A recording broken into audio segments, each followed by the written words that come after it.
Thank you so much for having me here. I'm going to read part of a story.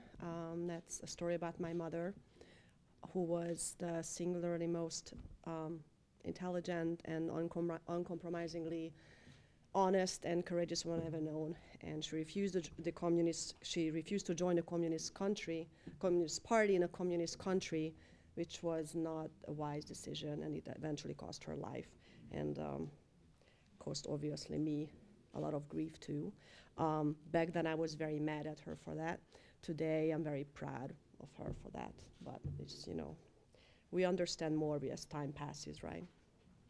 So this is part of her story.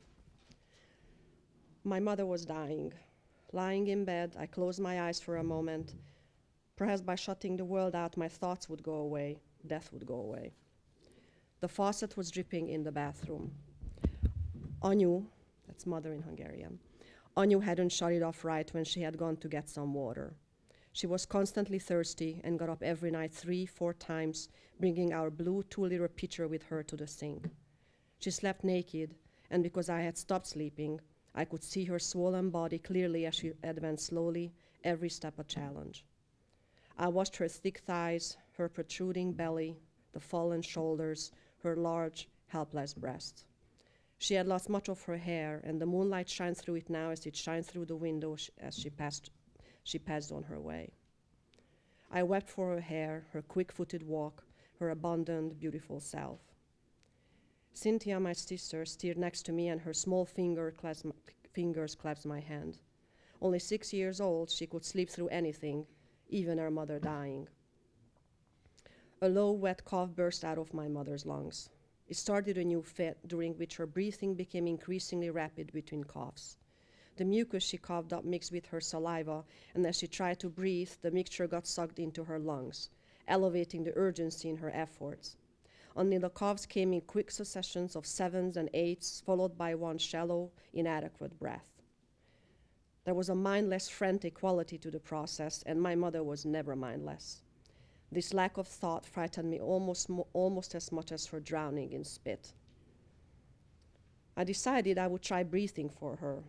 Like a Buddhist monk, I freed my mind of anything but Anyu and my breathing, so the two would become one. I closed my eyes, and I imagined the rest of her apartment. 2 small rooms, the larger of which was occupied by my mother's handmade bed and my sleeping mother. The smaller one, where I now lay, belonged to my sister and me. It was where we did homework and played.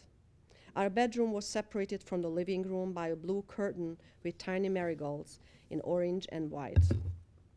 I saw Anyu's bronze-stained solid pine bed, the big brass screws in all 4 of its stumpy legs. Anyu built everything we had now. 2 beds, a dresser, a dinner table, and a desk, 6 square stools, a bookshelf, a small kitchen table. Some of the furniture she stained dark brown like chocolate, some golden like honey. Her bed, the one she was now dying in, was as dark as coffee. My stomach growled. We hadn't eaten for 3 days. I remember our last meal of boiled potatoes, salted and buttered, with longing. Cynthia seemed oblivious to what was happening to Anyu. She spent her days complacent, serene, even happy, drawing the Mad Hatter next to me while I did my homework.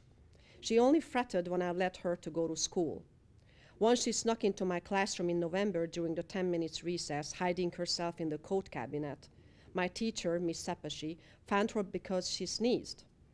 Miss Sapashi took in my sister's bony arms and her soiled summer dress, and she turned on her heels and walked out of the classroom very fast. Cynthia was allowed to finish the day sitting next to me, holding a gold-tipped pencil like a treasure, and I pretended to write about the coronation of our first king, Stephen I, who was crowned on December 25th of 1000, while contemplating the 30-minute walk Cynthia had taken to get to my school, imagining all the places where she could have disappeared. I had to get back to Anyu's breathing. It was so difficult to concentrate hungry, but I refused to quit. I pictured my mother's bed again. Coffee brown with no headboard, fitted with a thin mattress. Sheet and pillow stained with grease, the cover a synthetic sleeping bag reeking of spilled beer and sweat. At the end of the bed there was a typewriter, and next to the bed an old cast iron piano chair, The piano was sold long ago, but books piled high. The poems of Dezső Kosztolányi, The Door by Magda Szabó, Dostoevsky, Hemingway, Camus. The name Camus was written on a spine in bright red letters, and this unsettled me. Surrounding the bed, there were full ashtrays and empty bottles scattered everywhere.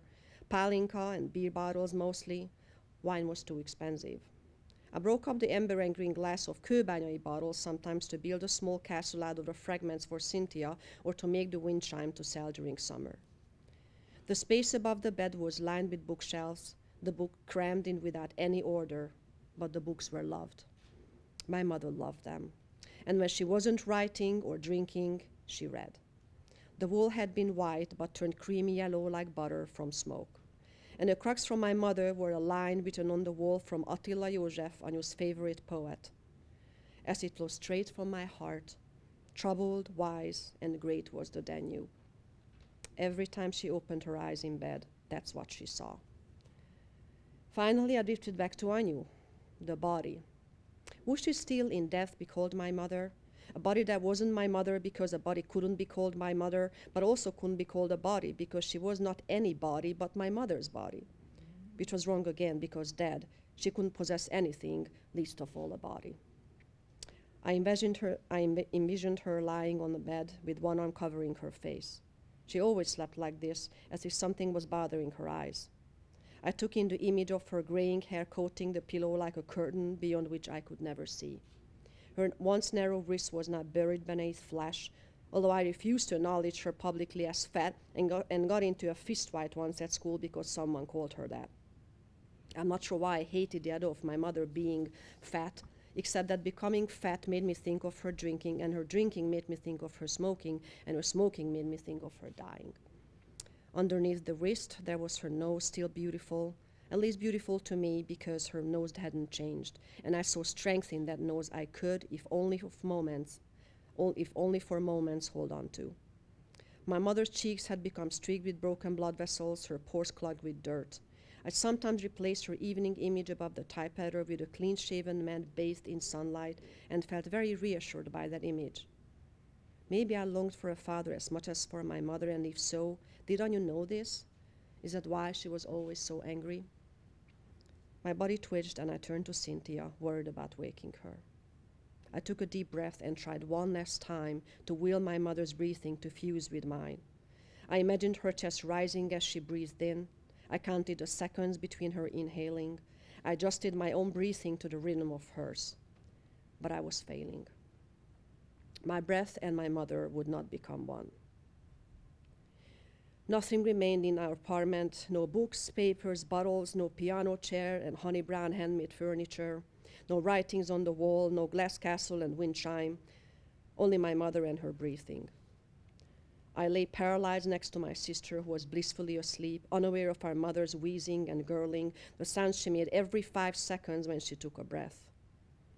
I knew with absolute certainty that Anya was going to die. And one of these nights when I counted to 5, I would hear nothing. And then, what would I tell Cynthia when she woke up? What would we do? Thank you very much.